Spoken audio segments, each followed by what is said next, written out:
طيب للناس اللي كانت بتسألني عن السكشن الخفي نلاقيه ازاي؟ بصوا، هو دايما بيبقى شايفين الاوت دور دي الحته اللي هي بتاع الجاردن. مثلا لو جيتوا على اخر وول مارت، على اخر سكشن ناحيه الفارماسي زي كده، وبتيجوا كده بتلاقوا هنا الاوت دور، بتيجوا كده يعني هي بتختلف من وول مارت والتاني، بس هتلاقوه دايما ناحيه اخر سكشن ناحيه الفارماسي زي كده بالظبط.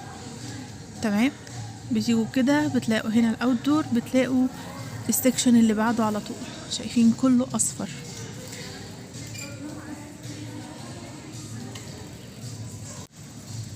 بصوا بتلاقوا هنا يعني كمان ده اللي في ارلينتون كبير، عندهم حاجات كتيرة قوي هنا كمان.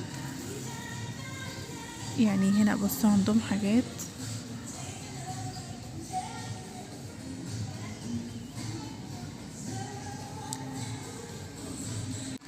بصوا شايفين طقم اطباق زي كده عامل 15. في هنا كمان مخدات صغيرة، في تويز كتيرة.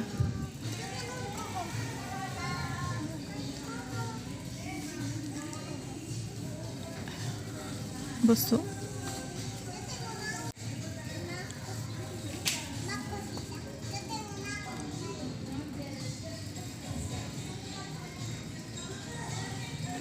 زي ما قلت لكم السكشن هنا اكبر، يعني على حسب المكان نفسه. لو والمارت اكبر بتلاقوا سكشن التخفيضات اكتر، يعني هنا من $2 and under، هنا من 3، هنا من 5، بس بتلاقوا بقى اسعار كتير، يعني في حاجات $1 اهي. على حسب بقى احتياجاتكم هتلاقوا حاجات كتير.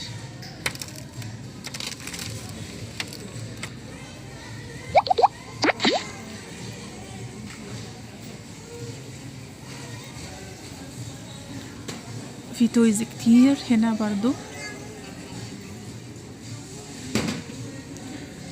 زي ما وريتكم كده ناحية الاوت دور ناحية الفارماسي بالظبط. يعني في اي وول مارت تمشوا ناحية الفارماسي كده، اخر سيكشن كده، اخر سيكشن الناحية دي هتعدوا شوية كده وتعدوا الاوت دور دي، الطرقة بتاع الاوت دور دي هتلاقوه هو السيكشن ده بالظبط. بيبقى انا شفته في كل الاماكن نفس الموضوع في وول مارت سوبر سنتر. اوكي، اتمنى تكونوا كده خلاص عرفتوا، ولو محتاجين اي حاجة اكتبولي وانا هرد عليك.